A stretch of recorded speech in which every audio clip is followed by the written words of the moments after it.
Welcome to Coach Washington Sports Talk. I'm Coach DeArmond Washington. Today's topic, we're going to talk about putting pressure on our kids.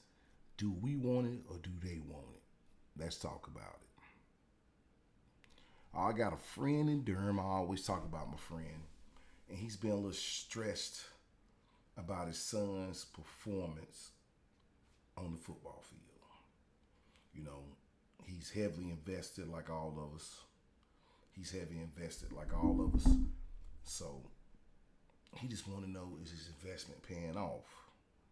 But and I understand what he's going through. I'm going through the same thing with my son. You giving them all the training, everything that they need to be successful, but do we want it more than the kids? And is it stressing out the kids? Because his son, that he's training, he puts in a lot of work. The coaches speak highly of him, but his dad want to see more. He wants to see more out of his son. He wants to see more productivity out of him. More. I don't think it's really the football part. I think it's more the what you do in the dark part, the workouts. Are you gonna get out there and train by yourself? What type of work you putting in outside of the school workouts and all that with your teammates? What work are you doing privately?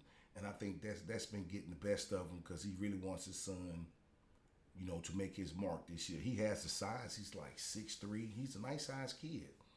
So he's been on his son a lot about, like put the work in, getting the routine and put the work in. And I talk to him all the time about you just gotta let him fail. Either he's gonna do it or he's not gonna do it. You just have to let him fail. And I gotta take the same advice from my son because I be on my son ass, man. B Wash has everything. He has the footwork factory. That's our outdoor facility. He has his own football field at his house.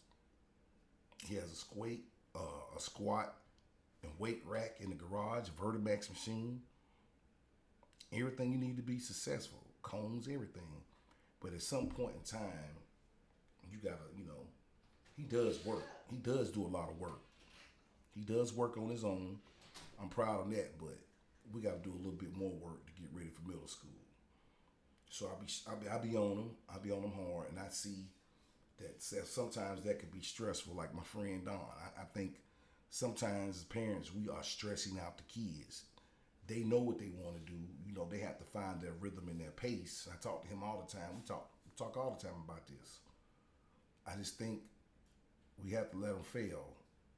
Much as we don't want to let them fail, I think we have to let them. We gotta let them fail so then they can pick themselves back up and then take back off.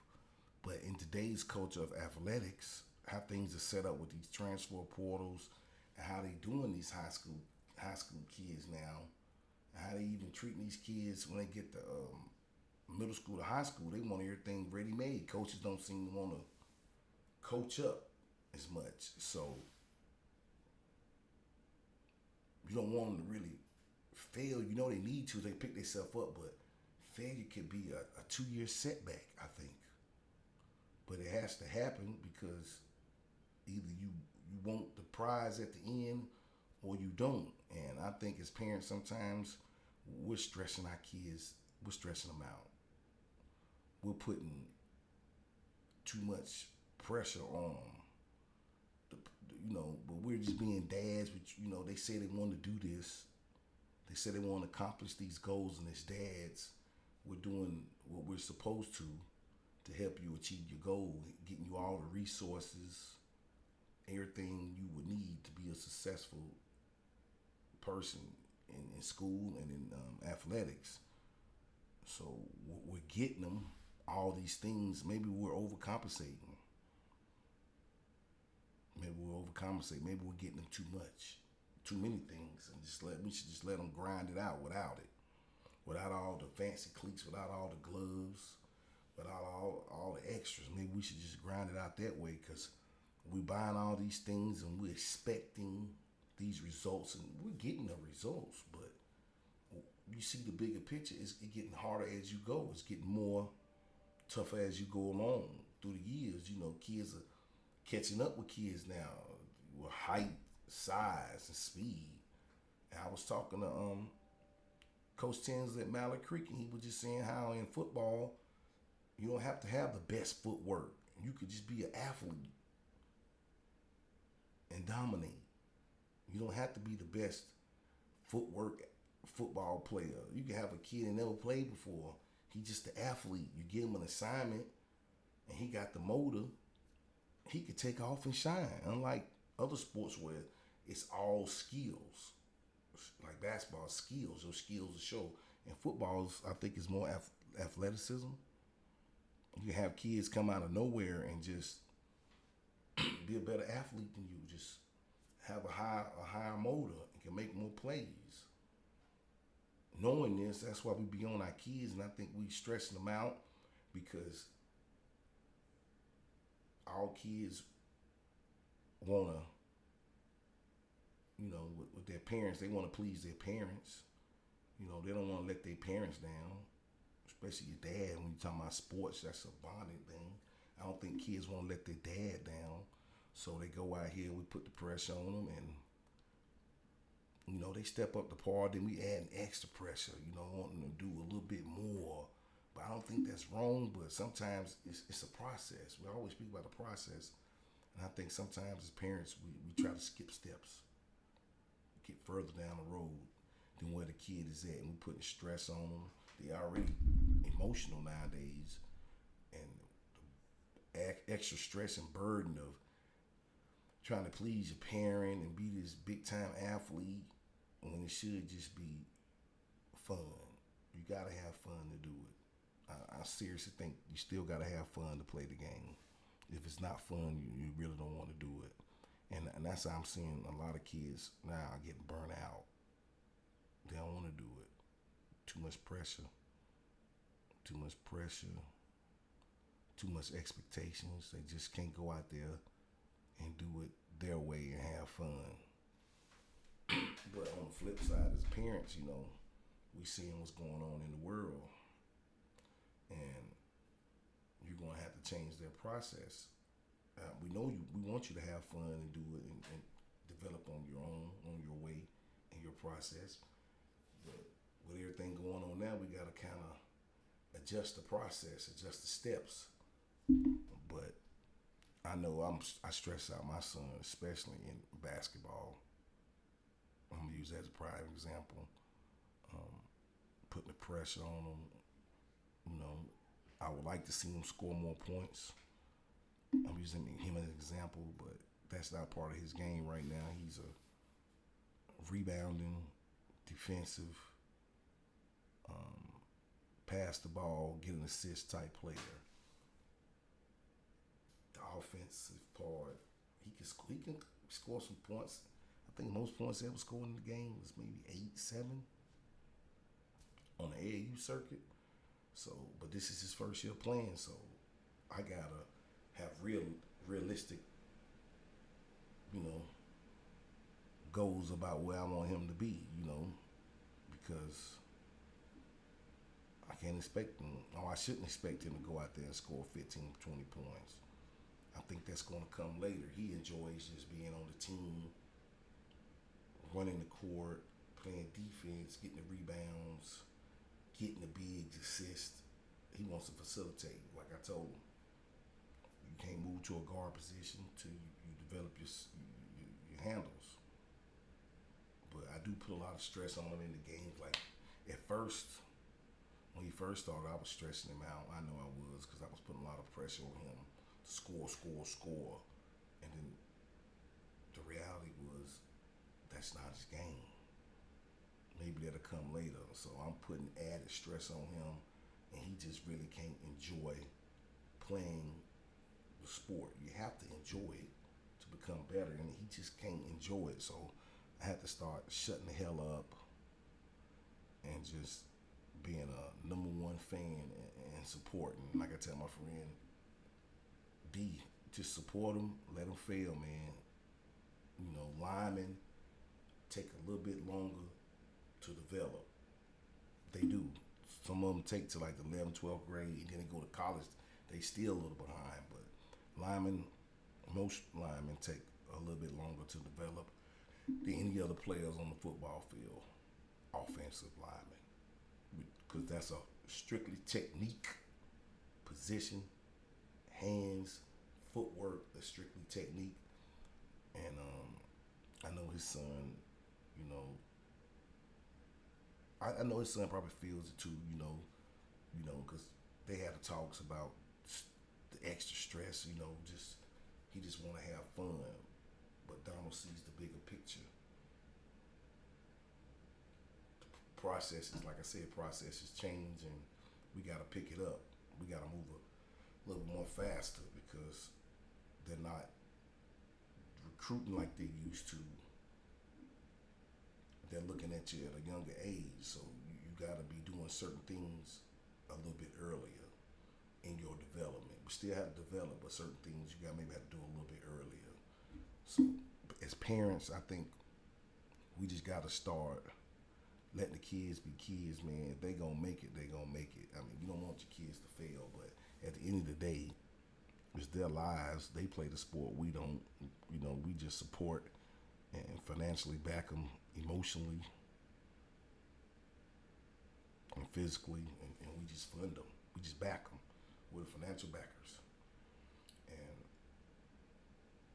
I think when you over stress your kids in athletics, it's no longer fun to them, and then it could you can make have a tear in your relationship with your son. It does become a dad son relationship. It's the dad son and the sports is tying it all in together, not just me and my son, but the sports is in the middle, gluing it all together. I don't think anybody just want that type of relationship. I don't think the kids want that, where they just feel like it's the sports really holding the relationship together, because you can get a tearing relationship and it's hard to repair, relationships with these kids, because they are in my emotional group. So we got to be, walk. It's a thin line to walk, with you just being a parent, just listening to them, supporting them, versus being the sports dad, who talk about the sports all the time, want you to be on the grind all the time. They still kids, so that was something I wanted to speak about today. Just the reality of stressing these kids out, and how I can mess your relationships up with your kids, and also let's talk about this too. Mental health. What's the mental health of our young athletes? Who do they talk to? Normally they come talk to us, the parents, if something's going on in the sports. But when you get too overbearing, when you're so much overbearing as a sports dad, a sports mom, then they're not talking to you now anymore about what's going on and the issues they're having.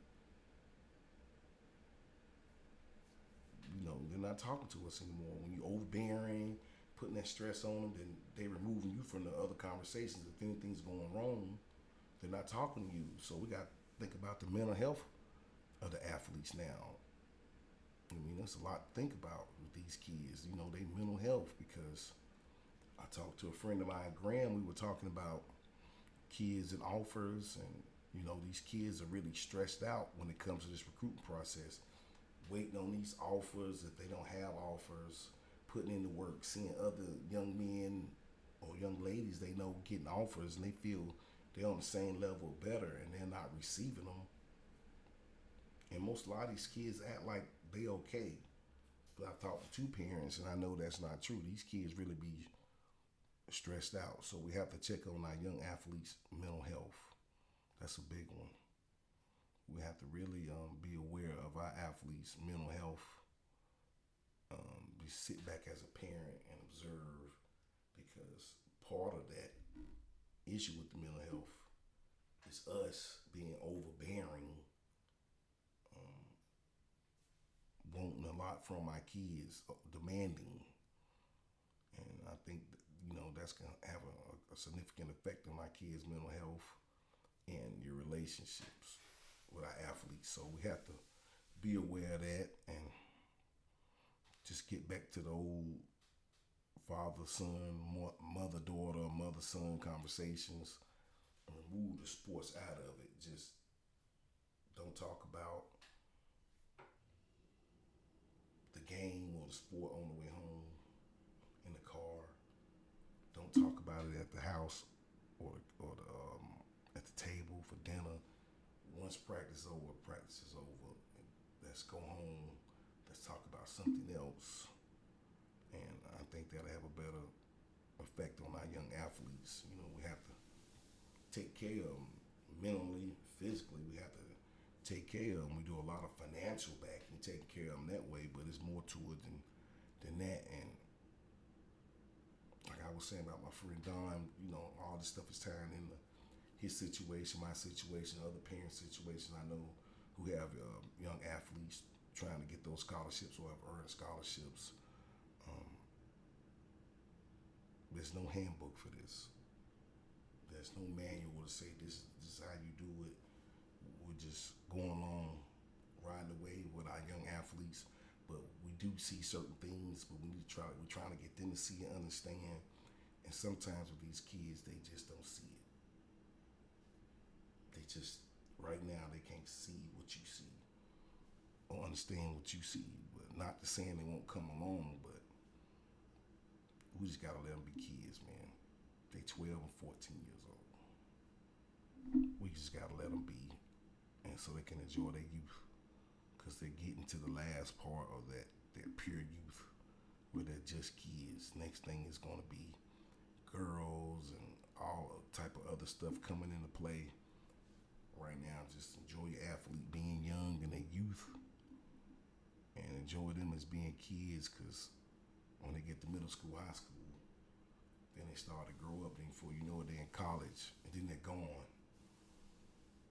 And you don't put so much into to these sports that you never think, what if he doesn't get a scholarship and go play on the next level?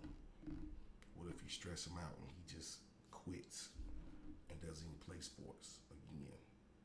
Because the sports become our routine too. We get deeply involved. It becomes our life.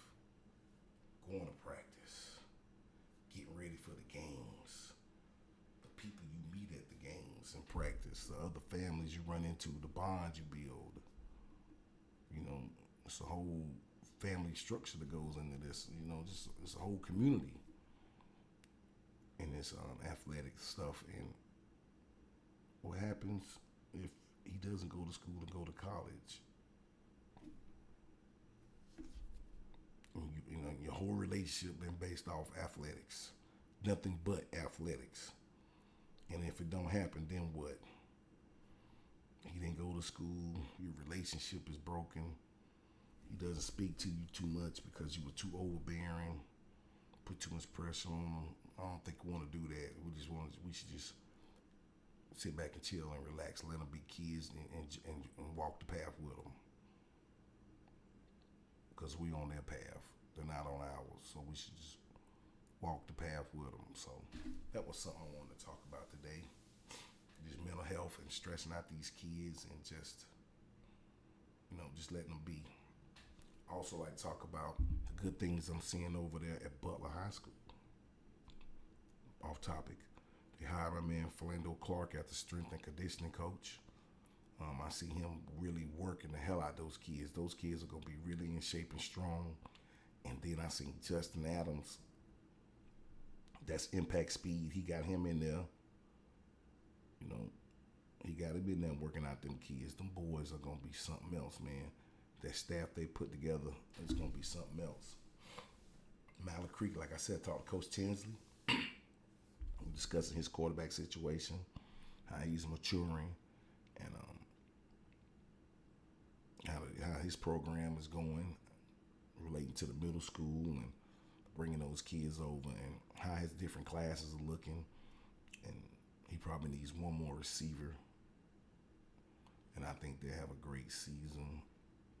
I think they'll be really good. In West Charlotte, I talked to my man Cleveland Graham over there at West Charlotte, and, you know, we're talking about Griner, how he has another great recruiting class coming in next year, ninth grade. He just had a great ninth grade class come in. Now he's bringing even another class of good athletes. I know I have like 5 kids at Sedgefield that's going over there. My best player, Jalen. My best offensive lineman, Cameron. I mean, we have some dogs going over there from Sedgefield. And the kids he's already getting for Ransom. Griner has another grade A class coming in. He's graded A for the last 2 years of recruitment, bringing in these next guys. You got to give hats off to that. I think when he gets his quarterback situation together, then, I think this will be the year for West Charlotte. I'm hearing Independence are getting some receivers transferring in over there. I think that's what they need. Their run game was strong. That running back is awesome. I just hope they don't wear him out, give him too many carries. But I'm hearing they're getting some receivers transferring in from over there. And once he gets like 2 receivers, Independence is going to take off. I think some of the North Mac boys, I don't know where they're going. I'm hearing from the North Mac people, I don't know. They're keeping it silent. Nobody knows where those kids are really going. From what I'm hearing, possibly Independence, Butler, or Mallard Creek. I mean, that's a phenomenal group of kids leaving North Mac. But if they land at one of those 3 schools, they're going to be all right. They're going to be game changers to the program. And with Chambers losing all their coaches and staff to Butler, because Verb hired his old crew, I think Chambers is going to be okay. I think, the kids might be hurt to lose their coaches, but on the flip side, I think the kids are going to be all right. This might motivate them, give them a bigger motivation to go out there and play and prove people wrong, because people saying Chambers is dead. They've come into that wall. I don't think so. They got talent over there, man. I don't think it's dead. I think now these kids are gonna be heavy motivated to win and to prove the naysayers that Chambers is not. They're not done. They're still in it. And with those coaches that are leaving, I think this is gonna motivate those kids even more. I heard Miles Park has Coach Boone over there now. I think he's working with quarterbacks. My quarterback said he's talked to him for Sedgefield. Well, he better hurry up and get him over there because he's going to need some work, but he has a strong arm. He can throw that deep ball. So that's what's going on in the city on the sports side, And big up to Mallard Creek. They won. They won it in track again. I think they won the states in track. Mountain Island Charter, they didn't win the states. They were runner-ups. But Reg Daniels, my guy, set a state record. Set a state record and won the 300. I think was it 300 hurdles?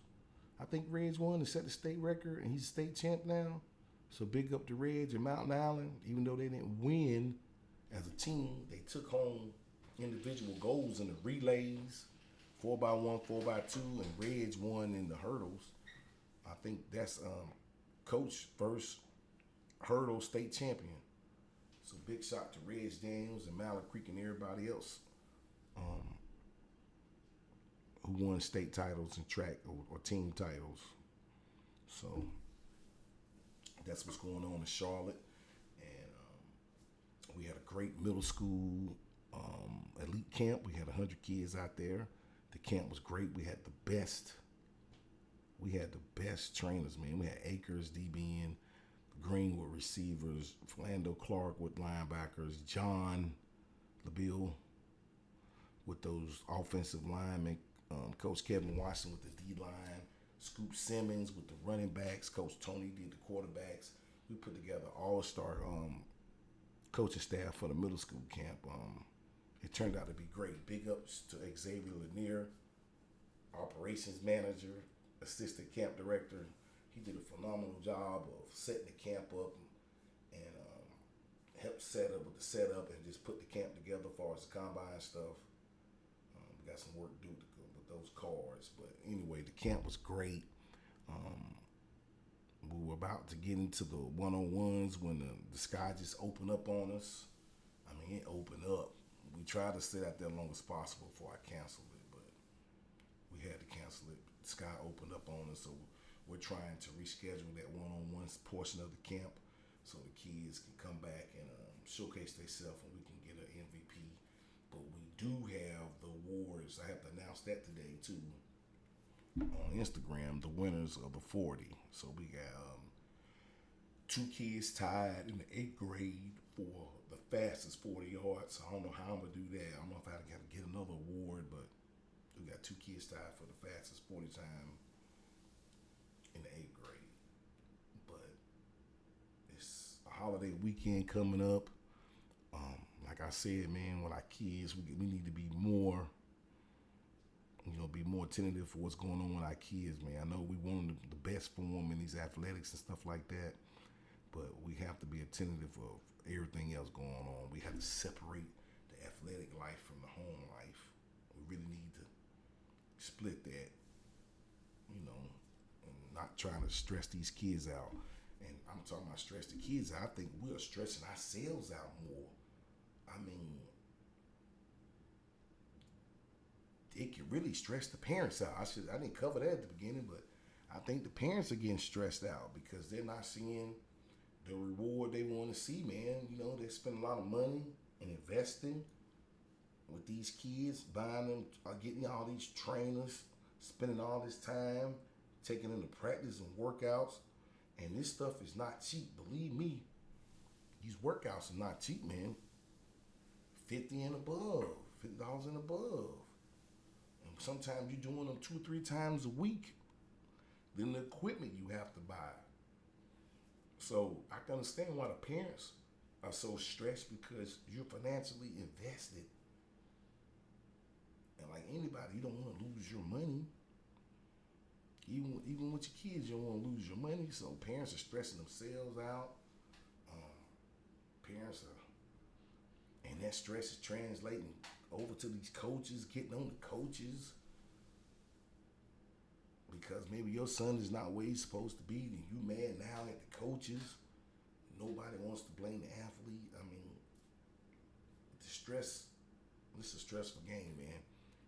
Like I always say, that AAU brings out the devil in you. I'm already a rowdy coach, but as a parent in basketball, it has brought the devil out in me, man. And I don't know why. I try to work on it. I'm aware of what's going on as a coach. I'm aware of what's going on.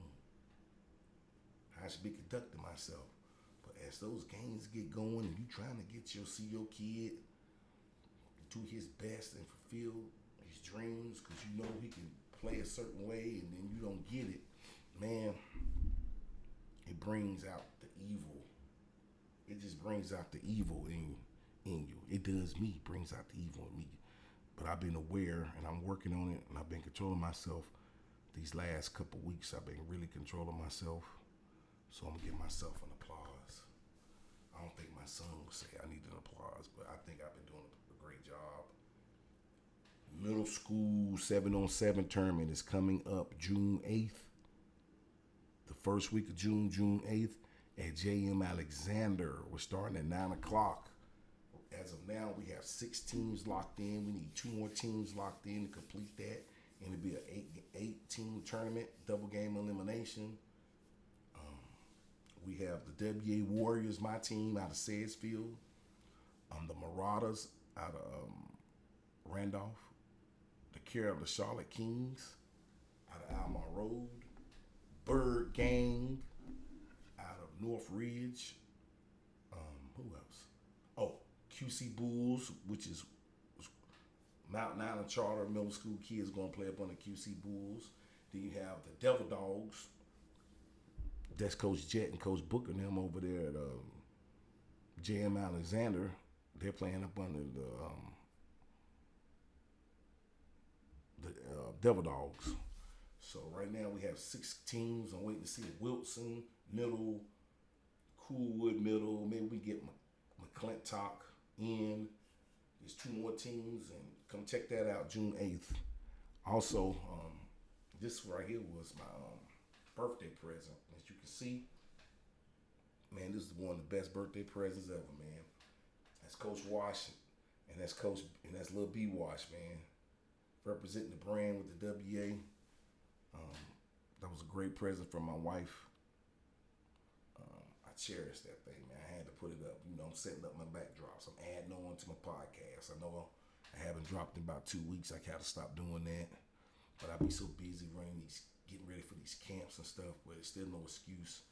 I have to stay consistent. You tell kids stay consistent. I haven't been consistent, so had to make sure I dropped the podcast today. But I didn't say this earlier. Make sure you hit that like, subscribe, and share button. Again, hit that like, subscribe, and share button, and pass along this podcast information. This is Coach Watson Sports Talk. Pass it along. We talk about realistic things in sports. We talk about realistic things, man. We keep it simple with parents, giving you little nuggets to help you out with recruitment, anything that's going on. It's just made to help the parents and other coaches with little nuggets. And again, hit that like, subscribe, and share button. This is Coach Washington, and I'm out.